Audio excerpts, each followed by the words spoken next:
हाय दोस्तों, आप सभी का हमारे यूट्यूब चैनल पर हार्दिक स्वागत है। तो दोस्तों ये वीडियो है जो 12th क्लास के स्टूडेंट्स हैं उनके लिए, जो भी एग्ज़ाम देने जा रहे हैं हिंदी का पेपर, यानी वो दोस्तों इसमें बहुत ही इंपॉर्टेंट क्वेश्चन इंक्लूड किए गए हैं जो दोस्तों कई बार एग्ज़ाम में पूछे गए हैं। तो दोस्तों आपके लिए हम इम्पोर्टेंट लेके आए हैं। दोस्तों हम गारंटी से कह सकते हैं, अगर आपको इस वीडियो को बिना स्किप किए देखते हैं तो दोस्तों आपको पास होने से कोई नहीं रोक सकता। दोस्तों आप इन्हीं को, जो भी हम बताए उन्हीं को आप अगर कंठस्थ कर लें, याद कर लें, तो आपको पास होने से कोई नहीं रोक सकता।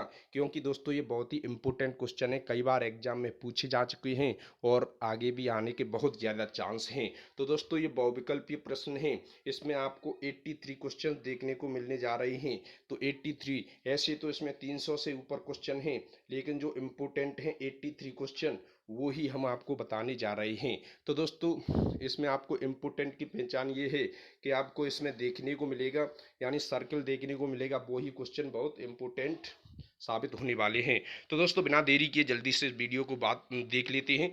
तो पहला क्वेश्चन है आपकी स्क्रीन पर, इसमें पूछा गया है। पहला प्रश्न क्या है? माधव विलास के लेखक कौन है?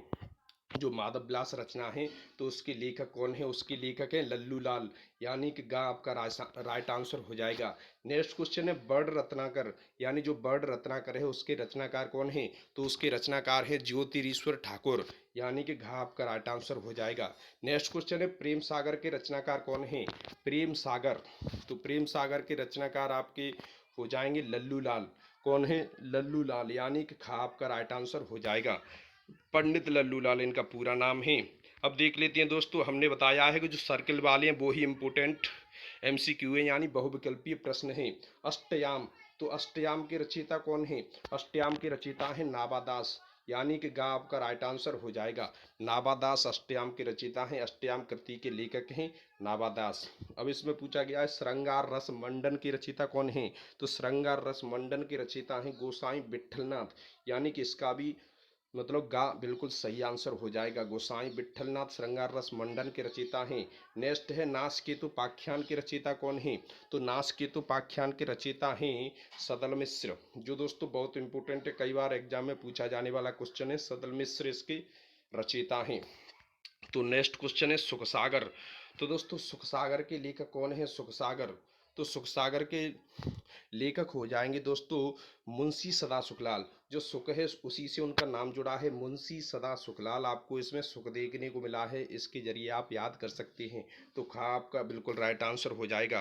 तो दोस्तों नेक्स्ट देख लेते हैं, जो दोस्तों इम्पोर्टेंट है उन्हीं को हम देखने वाले हैं, न कि वैसे ही क्वेश्चंस को। तो दोस्तों दीप जले, तो दीप जले शंख बजे विधा है। तो दोस्तों किसकी विधा है? दीप जले शंख बजे, तो ये विधा किसकी है? तो ये विधा किसकी है? संस्मरण, यानी संस्मरण, यानी घा आपका राइट आंसर हो जाएगा। ठीक है, ये विधा है संस्मरण है। दीप जले शंख बजे।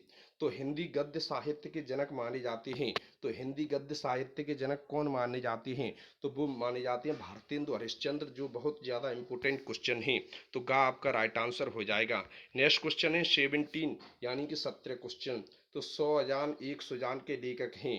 तो दोस्तों ये पाठशाल भी, यानी 2 साल पहले पूछा गया क्वेश्चन है, यानी 22 में और 15 में भी पूछा गया है। तो 100 अजान 1 सुजान के लेखक कौन हैं? तो 100 अजान 1 सुजान के लेखक हैं बालकृष्ण भट्ट। कौन है दोस्तों? बालकृष्ण भट्ट हैं। तो खा आपका राइट आंसर हो जाएगा। नेक्स्ट क्वेश्चन है खड़ी बोली गद्य की प्रथम रचना है। तो खड़ी बोली गद्य किसकी प्रथम रचना है? तो किसकी प्रथम रचना है? तो वो है दोस्तों गोरा बादल की कथा। जो गोरा बादल की कथा है उसकी प्रथम रचना है खड़ी बोली गद्य। ठीक है, अब नेक्स्ट देख लेते हैं दोस्तों, जो इंपोर्टेंट क्वेश्चन है उन्हीं को देखेंगे। तो दोस्तों आप देख सकते हैं 25 क्वेश्चन इंपोर्टेंट है। 84 वैष्णवन की वार्ता के लेखक हैं। 84 वैष्णवन की वार्ता के लेखक कौन है? तो दोस्तों इसके हो जाएंगे गोकुलनाथ, यानी कि खा आपका राइट आंसर हो जाएगा। जो गोकुलनाथ हैं वो 84 वैष्णवन की वार्ता के लेखक हैं। अब नेक्स्ट क्वेश्चन देख लेते हैं दोस्तों, इंपोर्टेंट क्वेश्चन। तो दोस्तों देख सकते हैं 31 है, जो दोस्तों कई बार पूछा जाने वाला क्वेश्चन है। रानी केतकी की कहानी के लेखक कौन है? रानी केतकी की कहानी, इसके लेखक कौन है दोस्तों? तो इसके लेखक हो जाएंगे इंसा अल्लाह खां, यानी कि घा आपका राइट आंसर हो जाएगा इंसा अल्लाह खां। नेक्स्ट क्वेश्चन है क्वेश्चन नंबर 33, राहुल सांकृत्यायन का वास्तविक नाम क्या है? जो राहुल सांकृत्यायन है उनका वास्तविक नाम क्या है? जो वास्तविक नाम है तो दोस्तों वो हो जाएगा तुम्हारा केदारनाथ पांडे, यानी कि घाव का राइट आंसर हो जाएगा केदारनाथ पांडे। राहुल सांकृत्यायन का वास्तविक नाम है। नेक्स्ट क्वेश्चन है 35। खड़ी बोली की प्रथम गद्य रचना किसे माना जाता है? जो खड़ी बोली की प्रथम गद्य रचना है तो किसे माना जाता है? तो दोस्तों इसका राइट आंसर हो जाएगा तुम्हारा का चंद छंद वर्णन की महिमा, यानी कि का आपका राइट आंसर हो जाएगा। जो खड़ी बोली की प्रथम गद्य रचना है वह चंद छंद वर्णन की महिमा है। तो हिंदी नई चाल में ढली, यह कथन किस लेखक का है? किस लेखक ने कहा था कि हिंदी नई चाल में ढली? तो दोस्तों ये किसका कथन है? ये कथन है दोस्तों भारतेंदु हरिश्चंद्र का। जो भारतेंदु हरिश्चंद्र है उन्होंने कहा था हिंदी नई चाल में ढली, ये उन्हीं का कथन है। अब नेक्स्ट क्वेश्चन देख लेते हैं दोस्तों जो इम्पोर्टेंट है। तो दोस्तों वो है 42 यानी कि 42। अंधेर नगरी के रचनाकार, जो दोस्तों बहुत इंपॉर्टेंट है, अंधेर नगरी के रचनाकार कौन है? तो अंधेर नगरी के रचनाकार हैं भारतेंदु हरिश्चंद्र। भारतेंदु हरिश्चंद्र हैं अंधेर नगरी के रचनाकार। और दोस्तों नेक्स्ट देख लेते हैं जो इम्पोर्टेंट है, अंधेर नगरी किस विधा की रचना है? जो अंधेर नगरी उसके रचनाकार भारतेंदु हरिश्चंद्र हैं, तो वह किस विधा की रचना है? जो अंधेर नगरी है तो वह रचना है दोस्तों, इसका हो जाएगा गा, यानी कि नाटक। यह एक नाटक है, जो अंधेर नगरी है वह एक नाटक है। तो नेक्स्ट है दोस्तों, नेक्स्ट क्वेश्चन है 50।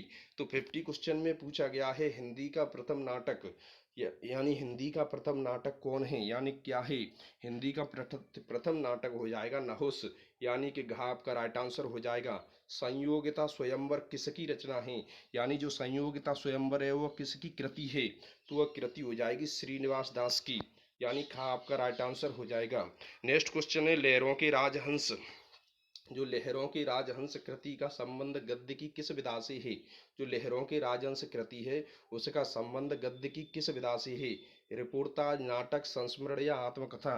तो दोस्तों इसका सही आंसर हो जाएगा खा, जो एक नाटक है। जो लहरों की राजहंस कृति है वो एक नाटक से संबंध रखती है। नेक्स्ट क्वेश्चन है 53। 53 क्वेश्चन, जो प्रताप पत्रिका है उसके संपादक कौन है? जो प्रताप पत्रिका है उसके संपादक हो जाएंगे तुम्हारे मुंशी प्रेमचंद, सॉरी मुंशी प्रेमचंद नहीं, गणेश शंकर विद्यार्थी। जो प्रताप पत्रिका के संपादक हैं गणेश शंकर विद्यार्थी, गा राइट आंसर हो जाएगा। तो नेक्स्ट क्वेश्चन देख लेते हैं जो इम्पोर्टेंट है दोस्तों, ठीक है। इसमें देख लेते हैं 57। तो 57 में क्या पूछा गया है? पागल पथिक किसकी विधा है, यानी किस विधा की रचना है? जो पागल पथिक है तो वह गद्य गीत है। वो किस विधा की रचना है? गद्य गीत की, यानी कि गा आपका राइट आंसर हो जाएगा। अब नेक्स्ट क्वेश्चन है नेक्स्ट क्वेश्चन कहाँ है? नेक्स्ट क्वेश्चन है 63, जो एकांकी। तो एकांकी से जुड़े हुए क्वेश्चन, यानी हिंदी एकांकी का विकास किस युग से माना जाता है? जो हिंदी एकांकी है उसका विकास किस युग से माना जाता है? तो उसका माना जाता है छायावाद युग से, यानी कि का राइट आंसर हो जाएगा। अंडे के छिलके, दोस्तों बहुत इंपॉर्टेंट क्वेश्चन, किस गद्य विधा की रचना है? जो अंडे के छिलके हैं किस गद्य विधा की रचना है? तो वो रचना है दोस्तों एकांकी, यानी कि का आपका राइट आंसर हो जाएगा। नेक्स्ट क्वेश्चन दोस्तों इंपॉर्टेंट क्वेश्चन जो उपन्यास से लिया गया है, तो लाला श्रीनिवास दास का उपन्यास, यानी इसमें लाला श्रीनिवास दास का कोई उपन्यास है वो पूछा गया है। तो दोस्तों वो हो जाता है तुम्हारा परीक्षा गुरु, यानी परीक्षा गुरु दोस्तों लाला श्रीनिवास दास का उपन्यास है। परीक्षा गुरु किस गद्य विधा की रचना है? तो परीक्षा गुरु क्या है दोस्तों? हम बात कर रहे हैं उपन्यास की, तो आप सीधा आंसर बता देंगे कि यह उपन्यास की विधा की रचना है। जो परीक्षा गुरु है क्या है? उपन्यास है। परीक्षा गुरु के रचयिता या लेखक कौन है? तो दोस्तों ये अभी हमने पढ़ा है जो श्रीनिवास दास हैं। दोस्तों उसी से रिलेटेड 3 क्वेश्चन हमने देखे अभी की अभी, ठीक है। अब नेक्स्ट क्वेश्चन देख लेते हैं। नेक्स्ट क्वेश्चन यानी जो इम्पोर्टेंट क्वेश्चन है 70, यानी नूतन ब्रह्मचारी किस विधा की रचना है? जो नूतन ब्रह्मचारी है वह किस विधा की रचना है? जो नूतन ब्रह्मचारी है वह उपन्यास की, जो हम उपन्यास में पढ़ रहे हैं ना, तो नूतन ब्रह्मचारी उपन्यास है। नूतन ब्रह्मचारी किस विधा की रचना है? उपन्यास। अपने अपने अजनबी उपन्यास के लेखक हैं। जो अपने अपने अजनबी उपन्यास है उसके लेखक कौन हैं? तो दोस्तों उसके लेखक हो जाएंगे तुम्हारे सच्चिदानंद हीरानंद वात्स्यायन अज्ञे, जो दोस्तों बहुत इंपॉर्टेंट है। सच्चिदानंद हीरानंद बादशाह अज्ञे, अपने अपने अजनबी उपन्यास है इनका। चारुचंद्र लेख के रचनाकार हैं। जो चारुचंद्र लेख है उसके रचनाकार कौन हैं? तो चारुचंद्र के लेखक उसके रचनाकार हो जाएंगे हजारी प्रसाद द्विवेदी। कौन हो जाते हैं? हजारी प्रसाद द्विवेदी, यानी कि राइट आंसर हो जाएगा चारुचंद्र लेखक के रचनाकार हैं हजारी प्रसाद द्विवेदी। तो नेक्स्ट क्वेश्चन जो इम्पोर्टेंट क्वेश्चन है 80 क्वेश्चन दोस्तों देख सकते हैं आप अपनी स्क्रीन पर। इसमें पूछा गया है बाण भट्ट की आत्मकथा किस विधा की रचना है? जो बाण भट्ट की आत्मकथा है वो किस विधा की रचना है? तो दोस्तों हम ये उपन्यास में पढ़ रहे हैं तो सीधा का सीधा आप आंसर कर देंगे उपन्यास। शेखर एक जीवनी के लेखक हैं। शेखर एक जीवनी के लेखक कौन है? सॉरी, इसका हो जाएगा सच्चिदानंद हीरानंद बादशाह अज्ञे, यानी कि गा राइट आंसर हो जाएगा। शेखर एक जीवनी के लेखक है सच्चिदानंद हीरानंद बादशाह अज्ञे। तो दोस्तों नेक्स्ट क्वेश्चन हमने 81 तक कवर कर लिए हैं। 85 देख सकते हैं रंगभूमि उपन्यास के लेखक हैं। जो रंगभूमि है दोस्तों बहुत ज़्यादा इंपोर्टेंट है। तो दोस्तों जो रंगभूमि उपन्यास है उसके लेखक कौन हैं? तो उसके लेखक हैं दोस्तों प्रेमचंद, यानी मुंशी प्रेमचंद। गा आपका राइट आंसर हो जाएगा। नेक्स्ट क्वेश्चन है नदी के द्वीप किस विधा की रचना है? जो नदी के द्वीप हैं तो दोस्तों हम किस में पढ़ रहे हैं? उपन्यास में पढ़ रहे हैं तो सीधा आंसर उपन्यास कर देंगे। त्यागपत्र विधा की दृष्टि से रचना है। जो त्यागपत्र है किस विधा की दृष्टि से रचना है? तो ये भी उपन्यास हो जाएगा। क्योंकि हमारा उपन्यास चल रहा है ना तो सीधे के सीधे इसमें आंसर हम कर देंगे। नेक्स्ट क्वेश्चन है जो इम्पोर्टेंट क्वेश्चन है 95 यानी कि 95 क्वेश्चन, जो दोस्तों कई बार पूछा गया है आप देख सकते हैं। हिंदी का प्रथम मौलिक उपन्यास कौन सा माना जाता है? जो हिंदी का प्रथम मौलिक उपन्यास है वह कौन माना जाता है? तो वो माना जाता है परीक्षा गुरु। कौन सा माना जाता है? परीक्षा गुरु। तो दोस्तों इसमें देख लेते हैं गुनाहों का देवता कृति है, जो दोस्तों बहुत ज़्यादा इंपॉर्टेंट क्वेश्चन है। सभी इंपॉर्टेंट हैं, आप मतलब करते जाएं। गुनाहों का देवता कृति है दोस्तों, किसने लिखा है गुनाहों का देवता? जो गुनाहों का देवता उपन्यास है वह किसकी कृति है? इसके लेखक कौन है? तो इसके लेखक हैं धर्मवीर भारती। कौन है? धर्मवीर भारती। नेक्स्ट क्वेश्चन है आपकी स्क्रीन पर 99। तो बाण भट्ट की आत्मकथा के लेखक, तो बाण भट्ट की आत्मकथा के लेखक कौन हैं? तो इसके लेखक हो जाएंगे दोस्तों हजारी प्रसाद द्विवेदी। कौन हो जाएंगे? हजारी प्रसाद द्विवेदी, यानी कि घा राइट आंसर हो जाएगा। नेक्स्ट क्वेश्चन देख लेते हैं जल्दी से। 101 क्वेश्चन है। मृगनयनी उपन्यास के लेखक, जो जो मृगनयनी उपन्यास है उसके लेखक कौन है? उसके लेखक है वृंदावन लाल वर्मा। कौन हो जाएंगे? वृंदावन लाल वर्मा। और मेला आंचल किसका उपन्यास है? जो मेला आंचल है वह किसका उपन्यास है? जो मेला आंचल है वो हो जाएगा दोस्तों फणीश्वर नाथ रेणु, यानी कि गा आपका राइट आंसर हो जाएगा। नेक्स्ट क्वेश्चन है 100 अजान एक सुजान के लेखक। तो 100 अजान एक सुजान के लेखक कौन हैं? तो इसके लेखक हो जाएंगे दोस्तों बालकृष्ण भट्ट, जो हमने पिछले क्वेश्चन में मतलब पीछे पढ़ चुके हैं। 100 अजान एक सुजान के लेखक बालकृष्ण भट्ट हैं। नेक्स्ट क्वेश्चन दोस्तों जो इम्पोर्टेंट है, जो कहानियों से रिलेटेड है, कहानी से, तो गोरा बादल की कथा के लेखक हैं। तो दोस्तों गोरा बादल की कथा के लेखक कौन हैं? तो उसके लेखक हो जाएंगे जटमल। कौन हो जाएंगे? जटमल। खा आपका राइट आंसर हो जाएगा। जो इंदुमती है वह क्या है?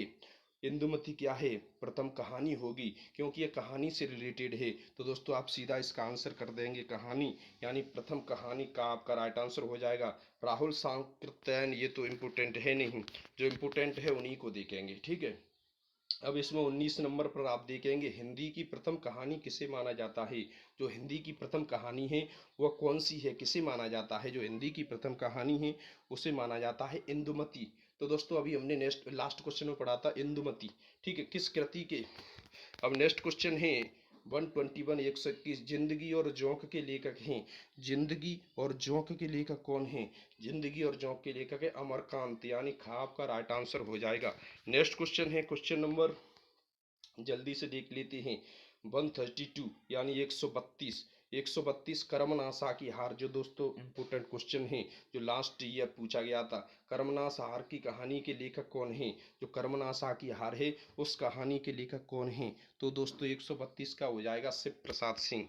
कौन है दोस्तों? शिव प्रसाद सिंह, यानी कि का राइट आंसर हो जाएगा। दोस्तों अब निबंध से जुड़े क्वेश्चंस देख लेते हैं, जो बहुविकल्पी क्वेश्चन है, प्रश्न है। तो दोस्तों इसमें इंपोर्टेंट क्वेश्चन है 143। इसमें पूछा गया है कालिदास की निरंकुशता के रचनाकार हैं। कालिदास की निरंकुशता के रचनाकार कौन हैं?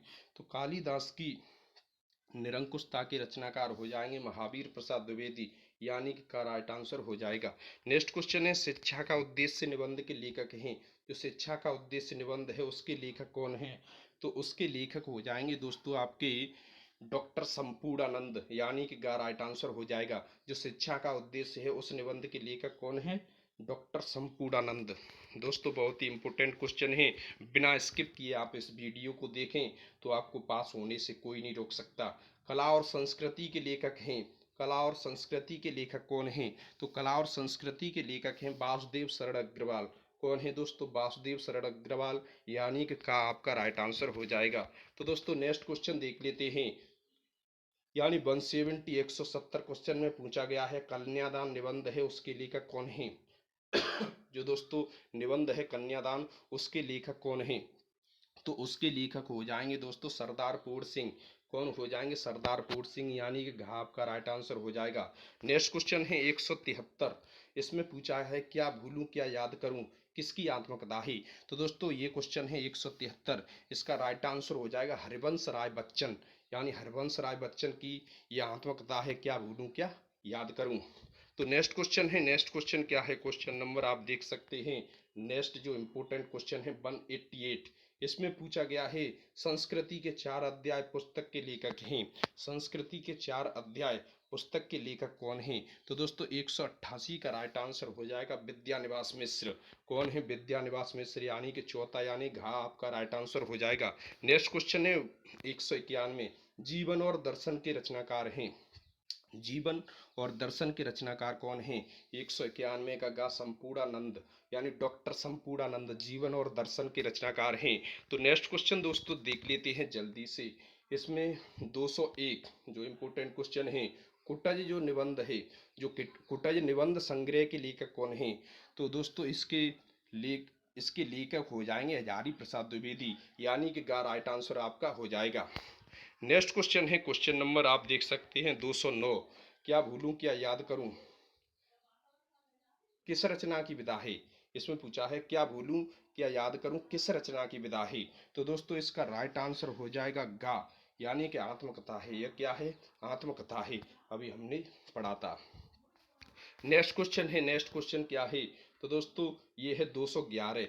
211 दोस्तों बहुत इंपॉर्टेंट क्वेश्चन, आखिरी चट्टान की रचना विधा है। तो आखिरी चट्टान क्या है, यानी किस रचना की विधा है? जो आखिरी चट्टान है वो किस रचना की विधा है? या है ये है यात्रा वृत्त। क्या है? यात्रा वृत्त। तो आपका का राइट आंसर हो जाएगा। नेक्स्ट क्वेश्चन है आवारा मसीहा। दोस्तों कई बार एग्जाम में पूछा जाने वाला क्वेश्चन, आवारा मसीहा के लेखक कौन हैं? तो आवारा मसीहा के लेखक हो जाएंगे तुम्हारे घा विष्णु प्रभाकर। कौन हो जाएंगे? विष्णु प्रभाकर। कौन है? आवारा मसीहा के लेखक हैं। पथ के साथी किस विधा की रचना है? जो पथ के साथी हैं वह किस विधा की रचना है? वह है संस्मरण है। क्या है? संस्मरण है। तो आपका घा राइट आंसर हो जाएगा। ठीक है, अब नेक्स्ट क्वेश्चन देख लेते हैं, मेरी जीवन यात्रा किसकी आत्मकथा है? यानी मेरी जीवन यात्रा किसकी आत्मकथा है? तो दोस्तों वो एक लेखक है जिसकी आत्मकथा है मेरी जीवन यात्रा। तो दोस्तों वो कौन लेखक है? तो वो लेखक है दोस्तों राहुल सांकृत्यायन। कौन है? राहुल सांकृत्यायन है, जिसकी आत्मकथा है मेरी जीवन यात्रा। नेक्स्ट क्वेश्चन है एक बूंद सहसा उछली। एक बूंद सहसा उछली यात्रा व्रत रचना है, यानी एक बूंद अचानक से उछली, यह किसकी यात्रा व्रत रचना है? तो दोस्तों यह है आपका राइट आंसर हो जाएगा सच्चिदानंद हीरानंद बादशाह अज्ञ की एक बूंद सहसा उछली, यह उन्हीं की यात्रा व्रत रचना है। तो नेक्स्ट क्वेश्चन है नीड।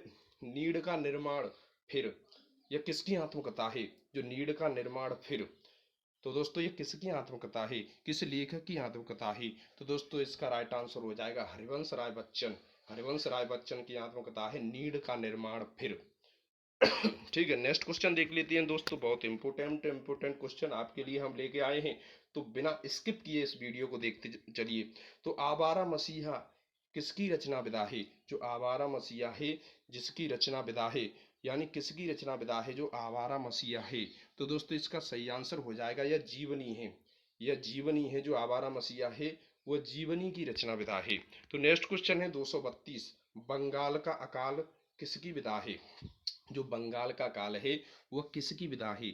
वह रिपोर्ताज है। वह क्या है? वह एक रिपोर्ताज है। दीप जले शंख बजे, यानी दीप जले शंख बजे के लेखक कौन है?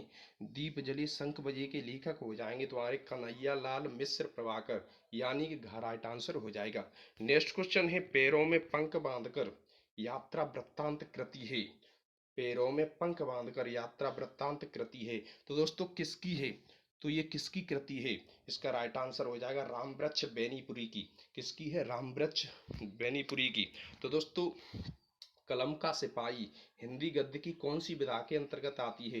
जो कलम का सिपाही है वह हिंदी गद्य की कौन सी विधा के अंतर्गत आती है? दोस्तों ये क्वेश्चन आपसे पूछा गया है। इसका राइट आंसर हो जाएगा जीवनी, यानी कि खा राइट आंसर हो जाएगा। जो कलम का सिपाही है वो एक जीवनी है। तो नेक्स्ट क्वेश्चन है 238। इसमें पूछा गया है, इसमें पूछा गया है हिंदी का प्रथम यात्रा वृत्तांत सरयू पार की यात्रा किसने लिखा है, यानी लिखा गया है। तो किस लेखक ने लिखा है सरयू पार की यात्रा? भारतेंदु हरिश्चंद्र ने लिखा है। तो आपका का राइट आंसर हो जाएगा। नेक्स्ट क्वेश्चन है क्वेश्चन नंबर 242, जो बहुत ही ज्यादा इंपोर्टेंट क्वेश्चन है। हंस पत्रिका के संपादक कौन थे? हंस पत्रिका के संपादक कौन थे? जो हंस पत्रिका है उसके संपादक कौन थे? उसके संपादक थे मुंशी प्रेमचंद, यानी कि आपका गा राइट आंसर हो जाएगा। नेक्स्ट क्वेश्चन है 245। पैरों में पंख बांधकर कृति की विधा है। जो पैरों में पंख बांधकर कृति है वह किसकी विधा है? तो दोस्तों ये आपसे क्वेश्चन पूछा गया है। यह एक यात्रा व्रत है। क्या है ये? यह एक यात्रा व्रत है। नेक्स्ट क्वेश्चन है क्वेश्चन नंबर 248। मेरी असफलताएं रचना की विधा है। जो मेरी असफलताएं हैं वह रचना किसकी विधा है? तो दोस्तों इसका राइट आंसर हो जाएगा आत्मकथा। जो मेरी असफलताएं यह एक आत्मकथा है। मेरी असफलताएं आत्मकथा के रचनाकार कौन है? तो दोस्तों मेरी असफलताएं जो आत्मकथा है वह किसने लिखी है, यानी उसके रचनाकार कौन है? तो उसके रचनाकार हो जाएंगे तुम्हारे बाबू गुलाब राय, यानी कि आपका खा राइट आंसर हो जाएगा। नेक्स्ट क्वेश्चन है दोस्तों, आप देख सकते हैं इसमें पूछा गया है 254 क्वेश्चन। मर्यादा पत्रिका का संपादन किसने किया? जो मर्यादा पत्रिका है उसका संपादन किसने किया? उसका संपादन किया संपूर्णानंद ने। किसने किया? संपूर्णानंद ने। हिंदी प्रदीप, जो हिंदी प्रदीप पत्र है उसका संपादन होता था। उसका संपादन कहाँ से होता था? दोस्तों ये क्वेश्चन पूछा गया है। इसका सही आंसर हो जाएगा इलाहाबाद से। जो हिंदी प्रदीप पत्र था उसका संपादन इलाहाबाद से होता था। नेक्स्ट है हिंदी प्रदीप के संपादक कौन थे, यानी जो करते थे। जो हिंदी प्रदीप पत्र है उसके संपादक कौन थे? तो उसके संपादक थे दोस्तों बालकृष्ण भट्ट। जो आपका पहला आंसर यानी कि का राइट आंसर हो जाएगा। नेक्स्ट क्वेश्चन है दोस्तों 264। इसमें पूछा गया है अतीत के चलचित्र किस विधा की रचना है? जो अतीत के चलचित्र हैं वह किस विधा की रचना है? तो दोस्तों ये संस्मरण है, यानी कि खा राइट आंसर हो जाएगा। नेक्स्ट क्वेश्चन है पंडित प्रताप नारायण मिश्र द्वारा संपादित पत्रिका है। जो पंडित प्रताप नारायण मिश्र हैं उनके द्वारा संपादित पत्रिका कौन सी है? तो उनके द्वारा संपादित पत्रिका हो जाएगी आपकी ब्राह्मण, यानी कि गा राइट आंसर हो जाएगा। नेक्स्ट क्वेश्चन है 273, जो दोस्तों बहुत ज्यादा इंपॉर्टेंट क्वेश्चन है। जिंदगी मुस्कुराई किस गद्य विधा की रचना है? तो दोस्तों जिंदगी मुस्कुराई किस गद्य विधा की रचना है? तो दोस्तों इसका सही आंसर हो जाएगा यह एक रेखा चित्र है, यानी रेखा चित्र की रचना है। तो दोस्तों नेक्स्ट क्वेश्चन है, नेक्स्ट क्वेश्चन देखेंगे आप 283। जो दोस्तों अपनी खबर आत्मकथा के लेखक हैं। जो अपनी खबर आत्मकथा है उसके लेखक कौन हैं? तो उसके लेखक हो जाएंगे दोस्तों पांडे बेचन शर्मा उग्र। तो दोस्तों आपका घर राइट आंसर हो जाएगा। नेक्स्ट क्वेश्चन है तार सप्तक के संपादक हैं। जो तार सप्तक है उसके संपादक कौन हैं? उसके संपादक हो जाएंगे अज्ञेय, यानी हीरानंद बादशाहन अज्ञेय इनका पूरा रूप, पूरा नाम। ठीक है, अब देख लेते हैं 288। कलम का सिपाही किसके रचनाकार हैं? कलम का सिपाही ये इसके रचनाकार है अमृत राय। कौन है? अमृत राय, यानी कि खा आपका राइट आंसर हो जाएगा। नेक्स्ट क्वेश्चन है 290। हिंदी की प्रथम पत्रिका उदंत मार्तंड के संपादक थे। जो हिंदी की प्रथम पत्रिका थी उदंत मार्तंड, उसके संपादक कौन थे? तो उसके संपादक थे युगल किशोर शुक्ल। कौन थे? युगल किशोर शुक्ल। तो नेक्स्ट क्वेश्चन है क्वेश्चन नंबर, दोस्तों ये हो जाते हैं। अभी इसमें आपको एक और देखने को मिलेगा 302। पाणिनि कालीन भारत के लेखक हैं। जो दोस्तों लास्ट क्वेश्चन है बहुविकल्पीय प्रश्न का, जो पाणिनि कालीन भारत के लेखक कौन हैं? तो दोस्तों इसका सही आंसर हो जाएगा वासुदेव शरण अग्रवाल, यानी कि आपका राइट आंसर हो जाएगा। तो दोस्तों इसमें हमने इम्पोर्टेंट जो दोस्तों कई बार एग्जाम में पूछे गए हैं और आगे भी आने के बहुत ज़्यादा चांस हैं, तो दोस्तों इनको आप रट लीजिए। ये 2 दिन आपके लिए बहुत ज़्यादा इंपॉर्टेंट है दोस्तों, आपके करियर का सवाल है। ठीक है, तो दोस्तों इनका आने के बहुत ज़्यादा चांस हैं। ठीक है, अब देख लेते हैं नेक्स्ट। अब दोस्तों हमने इसमें बहुविकल्पी आपके लिए ऐड कर लिए। अब हम आपके लिए जीवन परिचय यानी साहित्यिक परिचय लाने वाले हैं, जो दोस्तों बहुत ज़्यादा इम्पोर्टेंट हैं। कई बार ये पूछे जा चुके हैं और इनके आने के बहुत ज़्यादा चांस हैं। वो ही हमने इनमें इंक्लूड किए हैं क्वेश्चंस जो कई बार आ चुके हैं। ठीक है, अब मैथिली शरणगुप्त दोस्तों आप देख सकते हैं, इसमें आप देख सकते हैं कि दोस्तों कितनी बार इसका पूछा गया है, 7, 8, 9, 10, 11, 12, कई बार दोस्तों, मतलब अनलिमिटेड। ठीक है, तो दोस्तों बिना देरी के देख लेते हैं जो मैथिली शरण गुप्त हैं उनका जीवन परिचय क्या है। तो श्री मैथिली शरण गुप्त का जन्म चिरगांव, चिरगांव कहाँ है? झांसी में है। तो चिरगांव में हुआ था। कहाँ हुआ था?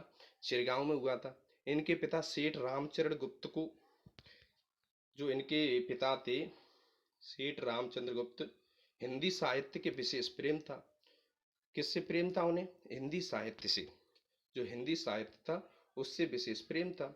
गुप्त जी की शिक्षा दीक्षा घर पर ही संपन्न हुई। जो गुप्त जी थे उनकी शिक्षा दीक्षा कहाँ हुई?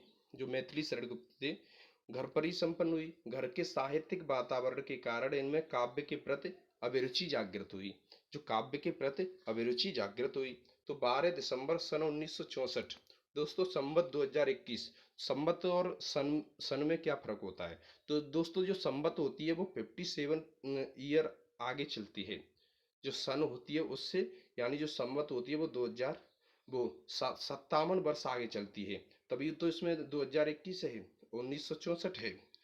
ठीक है, तो गुप्त जी का देहावसान हो गया, यानी जो 12 दिसंबर 1964 को, सन 1964 को जो मैथिली शरण गुप्त जी थे उनका देहावसान हो गया। अब दोस्तों साहित्यिक परिचय देख लेते हैं। जो दोस्तों साहित्यिक परिचय है यही बहुत ज़्यादा इम्पोर्टेंट है, क्योंकि एग्जाम में साहित्यिक परिचय ही मोस्टली पूछा जाता है। तो दोस्तों इसे आप ध्यानपूर्वक पढ़ें, ध्यानपूर्वक देखें। जो मैथिली शरण गुप्त थे, तो मैथिली शरण गुप्त में बाल्यावस्था से ही काव्यात्मक प्रवृत्ति विद्यमान थी, यानी बचपन से ही काव्यात्मक प्रवृत्ति विद्यमान थी। ये अल्पावस्था में यानी कम उम्र से ही छिटपुट काव्य रचनाएं करते थे। आचार्य महावीर प्रसाद द्विवेदी के संपर्क में आने के पश्चात उनकी प्रेरणा से काव्य रचना करके इन्होंने हिंदी काव्य की धारा को समृद्ध किया। ठीक है, इनकी कविता में राष्ट्रभक्ति एवं राष्ट्र प्रेम का स्वर प्रमुख रूप से मुखरित हुआ है। तो दोस्तों इसमें इनको राष्ट्र प्रेम यानी राष्ट्रभक्ति का जो लिखने की जो कविताएं थी उनमें बहुत रुचि थी। किसको? मैथिली शरण गुप्त जी को। इसी कारण हिंदी साहित्य के तत्कालीन विद्वानों ने इन्हें राष्ट्र कवि की उपाधि से विभूषित किया। तो दोस्तों जो विद्वान थे, जो तत्कालीन विद्वान थे, उन्होंने इन्हें राष्ट्र कवि की उपाधि से विभूषित भी किया। तो आचार्य द्विवेदी जी से संपर्क होने के पश्चात मैथिली शरण गुप्त की रचनाएं सरस्वती पत्रिका में प्रकाशित होने लगी। किसमें? सरस्वती पत्रिका में प्रकाशित होने लगी। तो इनकी प्रथम पुस्तक रंग में भंग, जो दोस्तों इम्पोर्टेंट है, आपके बहुविकल्पीय के रूप में भी आ सकता है कि मैथिली शरण गुप्त की प्रथम पुस्तक कौन सी थी। तो उसमें आप बिना देरी किए, बिना सोचे आप बता सकते हैं रंग में भंग। तो रंग में भंग का प्रकाशन सन 1909 में हुआ, यानी सन 1909 ईस्वी में हुआ, किंतु इन्हें ख्याति सन 1912 ईस्वी में प्रकाशित पुस्तक भारत भारती के पश्चात ही मिलनी प्रारंभ हुई। दोस्तों आप समझ सकते हैं इसमें हुआ है, जो रंग में भंग इनकी प्रथम पुस्तक थी उसका प्रकाशन 1909 में हुआ, किंतु इन्हें ख्याति यानी उपलब्धि, यानी जैसे फेमस होना जाते हैं ऐसे जान पहचान, ठीक है, 1912 ईस्वी में प्रकाशित पुस्तक जो भारत भारती थी उसके पश्चात ही मिलनी प्रारंभ हुई। ठीक है, अब देख लेते हैं नेक्स्ट। तो इसी पुस्तक ने इन्हें राष्ट्र कवि के रूप में व्याख्यात किया। जो भारत भारती पुस्तक थी इससे लोगों पर बहुत ज़्यादा असर पड़ा, तो इसी पुस्तक ने इन्हें राष्ट्र कवि के रूप में विख्यात किया। तो गुप्त जी प्रमुख रूप से प्रबंध काव्य की रचना में सिद्ध हस्त थे। खड़ी बोली के स्वरूप का निर्धारण करने एवं उसके विकास में गुप्त जी ने अपना अमूल्य योगदान दिया है। प्राचीन भारतीय संस्कृति एवं राष्ट्रीय भाव की अपने काव्य में प्रस्तुति कर इन्होंने युग धर्म का निर्वाह किया है और अतीत के आदर्श को वर्तमान की प्रेरणा के रूप में प्रस्तुत किया। ये द्विवेदी युग के सबसे अधिक लोकप्रिय कवि माने जाते हैं। कौन माने जाते हैं? मैथिली शरण गुप्त। तो दोस्तों इनकी कृतियां देख लेते हैं। तो गुप्त जी की रचनाएं दो प्रकार की हैं। किस प्रकार की हैं? दो प्रकार की हैं। तो दोस्तों आपके अनुदित और मौलिक, ये दो प्रकार की रचनाएं हैं। उनका साहित्य विशाल है और विषय क्षेत्र बहुत विस्तृत है।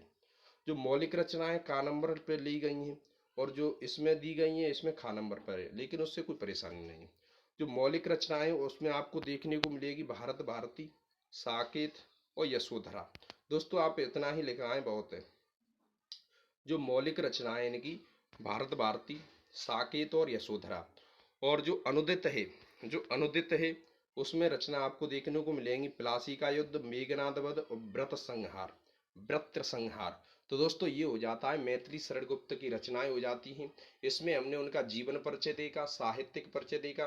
तो दोस्तों ये बहुत ज़्यादा इम्पोर्टेंट है, आप बार बार इस वीडियो को देखें जिससे आपको ये कंठस्थ हो सके। और दोस्तों कॉपी पेन भी लेके आपको बैठना और अच्छा रहेगा, क्योंकि आप उसे रिपीट कर सकें जिससे आपके माइंड में वो उतर सके। ठीक है, अब देख लेते हैं नेक्स्ट जयशंकर प्रसाद। तो दोस्तों जयशंकर प्रसाद का जीवन परिचय देख लेते हैं जल्दी से कि उनका जीवन परिचय क्या है। जीवन परिचय और साहित्यिक परिचय दोनों देखेंगे और उनकी कृतियां कौन कौन सी हैं वो भी हम देखने वाले हैं इस वीडियो के माध्यम से। तो तो दोस्तों जयशंकर प्रसाद का जीवन परिचय जल्दी से देख लेते हैं। तो दोस्तों इनका जीवन परिचय बहुत ही अच्छा है, बहुत ही आपको प्रेरणादायक देखने को मिलेगा। तो छायावादी युग के प्रवर्तक महाकवि जयशंकर प्रसाद का जन्म काशी के एक संपन्न वैश्य परिवार में सन 1890 ईस्वी में हुआ था। कब हुआ था? काशी में हुआ था, संपन्न वैश्य परिवार में हुआ था। 1890 ईस्वी में हुआ था जयशंकर प्रसाद का जन्म। उनके पिता तथा बड़े भाई बचपन में ही स्वर्गवासी हो गए, यानी कि वो गुजर गई। जब उनकी बाल्यावस्था थी तभी उनके पिताजी और बड़े भाई की मृत्यु हो गई। तो अल्पावस्था में ही लाड़ प्यार से पले प्रसाद जी को घर का सारा भार वहन करना पड़ा, क्योंकि उनके पिताजी खत्म हो गए, उनके बड़े भाई खत्म हो गए, इसलिए उन पर बहुत ज़्यादा रिस्पॉन्सिबिलिटी आ गई, बहुत ज़्यादा जिम्मेदारी आ गई। ठीक है, तो उन्होंने विद्यालयी शिक्षा छोड़कर घर पर ही, दोस्तों वो विद्यालय नहीं गए, तो उन्होंने क्या किया, घर पर ही उन्होंने अंग्रेजी, हिंदी, बांग्ला तथा संस्कृत आदि भाषाओं का ज्ञानार्जन किया। तो दोस्तों इन्होंने कई भाषाओं का ज्ञानार्जन किया घर पर ही, न कि विद्यालय जाकर। अपने पैतृक कार्य को करते हुए भी उन्होंने अपने भीतर काव्य प्रेरणा को जीवित रखा। अपने पैतृक कार्यों को करते हुए भी, यानी घर का काम भी देखते रहे और मतलब जो काव्य प्रेरणा है उसे भी जीवित रखा। तो जब भी समय मिलता उनका मन भाव जगत के पुष्प चुनता, यानी जब भी उन्हें टाइम मिलता तो उनका मन क्या करता, भाव जगत के पुष्प चुनता, जिन्हें वे दुकान की बही के पन्नों पर संजो दिया करते थे। तो क्या करते थे, वह दुकान की बही के पन्नों पर संजो दिया करते थे। ठीक है, तो दोस्तों क्या होता है, अत्यधिक श्रम तथा जीवन के अंतिम दिनों में राज यक्ष्मा से पीड़ित रहने के कारण 15 नवंबर 1937 ईस्वी को अल्प आयु में, यानी कम अवस्था में ही उनकी मृत्यु हो जाती है, यानी स्वर्गवास हो गया। अब दोस्तों देख लेते हैं साहित्यिक परिचय, जो एग्जाम में पूछा जाने वाला जो साहित्यिक परिचय है वो ही ज्यादातर पूछा जाता है। ठीक है, अब साहित्यिक परिचय देख लेते हैं द्विवेदी जी का। तो साहित्यिक परिचय है, द्विवेदी युग से अपनी काव्य रचना का प्रारंभ करने वाले महाकवि जयशंकर प्रसाद द्विवेदी छायावादी काव्य के जन्मदाता एवं छायावादी युग के प्रवर्तक समझे जाते हैं। तो दोस्तों आपको यहाँ से क्वेश्चन देखने को मिल रहा है कि छायावादी, जो छायावादी है, छायावादी काव्य के जन्मदाता कौन है? जयशंकर प्रसाद द्विवेदी। जैसे बहुविकल्पी प्रश्न में आ सकता है तो आप यहाँ से पुटअप कर सकते हैं। तो इनकी रचना कामायनी, जो दोस्तों कई बार एग्जाम में पूछी जा चुकी है। कामायनी एक कालजयी कृति है जिसमें छायावादी प्रवृत्तियों एवं विशेषताओं का समावेश हुआ है। अंतर्मुखी कल्पना एवं सूक्ष्म अनुभूतियों की अभिव्यक्ति प्रसाद के काव्य की मुख्य विशेषता रही है। ठीक है, अब देख लेते हैं। प्रसाद छायावादी युग के सर्वश्रेष्ठ कवि रहे हैं। जो जयशंकर प्रसाद हैं वो छायावादी युग के सर्वश्रेष्ठ कवि रहे हैं, यानी इनसे कोई श्रेष्ठ नहीं है कवि। प्रेम और सौंदर्य इनके काव्य का प्रमुख विषय रहा है, किंतु इनका दृष्टिकोण इसमें भी विशुद्ध मानवतावादी रहा है। इन्होंने अपनी कविताओं में सूक्ष्म अनुभूतियों का रहस्यवादी चित्रण प्रारंभ किया है और हिंदी काव्य जगत में एक नवीन क्रांति उत्पन्न कर दी। इनकी इसी क्रांति ने एक नए युग का सूत्रपात किया, जिसे छायावादी युग के नाम से जाना जाता है। तो दोस्तों ये हो गया। तो दोस्तों इनकी कृति देख लेते हैं। तो प्रसाद जी सर्वतोन्मुखी प्रतिभा संपन्न व्यक्ति थे। उन्होंने कुल 67 रचनाएं प्रस्तुत की। इनकी प्रमुख काव्य रचनाओं का विवरण इस प्रकार है। दोस्तों आप इसे ना लिखें तो भी कोई बात नहीं है, लेकिन आपको कृतियां लिखना बहुत ज़्यादा जरूरी है, जो दोस्तों हम बता रहे हैं। तो कृतियों में देखेंगे आप कामायनी, आंसू, चित्राधार, लहर और झरना। और भी देख लेते हैं दोस्तों नाटक, उपन्यास। तो दोस्तों नाटक में आपको लिखने पड़ेंगे, जो नाटक हैं, नाटक में आपको लिखने पड़ेंगे चंद्रगुप्त, स्कंदगुप्त, केवल 2 बहुत हैं। जो उपन्यास है उसमें कंकाल, तितली और इरावती, इन दोनों को लिख दो। कहानी संग्रह, प्रसाद जी उत्कृष्ट कोटि के कहानीकार थे। उनकी कहानियों में भारत का अतीत मुस्कुराता था। प्रतिध्वनि, छाया, आकाशदीप, आंधी और इंद्रजाल, क्योंकि इनकी कहानियां बहुत ज़्यादा इम्पोर्टेंट हैं, क्योंकि ये बहुविकल्पी में बहुत ज़्यादा पूछी जाती हैं। तो निबंध, दोस्तों निबंध भी इन्होंने लिखा, काव्य और कला। ठीक है, काव्य और कला इनका निबंध है। तो दोस्तों इसमें आपने देखे क्या क्या देखा आपने, जो इनकी कृतियां थी कामायनी, आंसू, चित्राधार, लहर, झरना। और नाटक में आपने देखे चंद्रगुप्त, स्कंदगुप्त। उपन्यास कंकाल, तितली और इरावती। कहानी में आपको प्रतिध्वनि, छाया, आकाशदीप, आंधी और इंद्रजाल। निबंध, काव्य और कला। तो दोस्तों ये हो जाता है जयशंकर प्रसाद का जीवन परिचय, साहित्य परिचय और कृतियां। दोस्तों अब देख लेते हैं जल्दी से सुमित्रा नंदन पंत का जीवन परिचय। सुमित्रा नंदन पंत का नहीं देखेंगे, क्योंकि जो इम्पोर्टेंट है वो है महादेवी वर्मा जी। जो महादेवी वर्मा है उनका भी कई बार एग्जाम में पूछा गया है दोस्तों। जो साहित्यिक परिचय है, जीवन परिचय है, कृति है, दोस्तों देख सकते हैं अनगिनत बार पूछा गया है, आपको बताने की जरूरत नहीं है। तो दोस्तों जीवन परिचय देख लेते हैं महादेवी वर्मा का। तो पीड़ा की गायिका अथवा आधुनिक युग की मीरा के नाम से विख्यात श्रीमती महादेवी वर्मा का जन्म सन 1907 ईस्वी, संवत यानी 57 वर्ष जोड़ देंगे तो संवत हो जाएगी 1964 में उत्तर प्रदेश के प्रसिद्ध नगर फर्रुखाबाद में होलिका दहन के पुण्य पर्व के दिन हुआ था। जो महादेवी वर्मा थी उनका जन्म कहाँ हुआ था? फर्रुखाबाद में हुआ था, जो उत्तर प्रदेश में पड़ता है। जब होलिका दहन हुआ था उसके अवसर पर इनका जन्म हुआ था। उनकी माता हेमरानी साधारण कवयित्री थी। वे श्री कृष्ण में अटूट श्रद्धा रखती थी। जो इनकी माता थी हेमरानी, जो एक साधारण कवयित्री थी, वह श्री कृष्ण में अटूट श्रद्धा रखती थी। उनके नाना भी ब्रज भाषा में कविता करते थे। जो उनके नाना थे वो भी ब्रज भाषा में कविता करते थे। नाना एवं माता के इन गुणों का महादेवी जी पर बहुत बड़ा प्रभाव पड़ा। जो इनकी माता थी वो श्री कृष्ण में अटूट प्रेम था, हल्की पुल्की यानी साधारण कवयित्री थी। और जो इनके नाना जी थे वो ब्रज भाषा में कविता करते थे। नाना और माता के इन गुणों का महादेवी जी पर बहुत बड़ा प्रभाव पड़ा, यानी प्रभाव पड़ा। तो 9 वर्ष की छोटी उम्र में ही उनका विवाह स्वरूप नारायण वर्मा से हो गया, यानी कि बाल विवाह हो गया। किनका? महादेवी वर्मा का स्वरूप नारायण वर्मा से। किंतु इन्हीं दिनों इनकी माता का भी स्वर्गवास हो गया और इनकी माता भी बहुत जल्दी गुजर गई। माँ का साया सिर से उठ जाने पर भी उन्होंने अपना अध्ययन जारी रखा, यानी उनकी माता खत्म हो गई लेकिन उन्होंने अध्ययन नहीं छोड़ा। पढ़ने में और अधिक मन लगाया, यानी पढ़ने में और अधिक मन लगाया। परिणाम स्वरूप उन्होंने मैट्रिक से लेकर एमए तक की परीक्षाएं प्रथम श्रेणी में उत्तीर्ण की, यानी फर्स्ट नंबर पर आए। तो बहुत समय तक वे प्रयाग महिला विद्यापीठ में प्रधानाचार्य के पद पर कार्यरत रहीं, यानी कि प्रिंसिपल बन के रहें। और देख लेते हैं तो महादेवी जी का स्वर्गवास 80 वर्ष की अवस्था में 11 सितंबर सन 1987 को हो गया और संवत में बात की जाए 2044 को। तो दोस्तों महादेवी जी वर्मा महादेवी वर्मा का आपने ये जीवन परिचय देखा। अब देख लेते हैं साहित्यिक परिचय। तो साहित्यिक परिचय आपके सामने है। तो महादेवी वर्मा ने मैट्रिक उत्तीर्ण करने के पश्चात ही काव्य रचना प्रारंभ कर दी थी। ठीक है, यानी कि हाई स्कूल पास करते ही काव्य रचनाएं प्रारंभ कर दी थी। करुणा एवं भावुकता उनके व्यक्तित्व के अभिन्न अंग थे। तो अपनी अंतर्मुखी मनोवृत्ति एवं नारी सुलभ गहरी भावुकता के कारण उनके द्वारा रचित काव्य में रहस्यवाद, वेदना एवं सूक्ष्म अनुभूतियों के कोमल तथा मर्म स्पर्शी भाव मुखरित हुए हैं।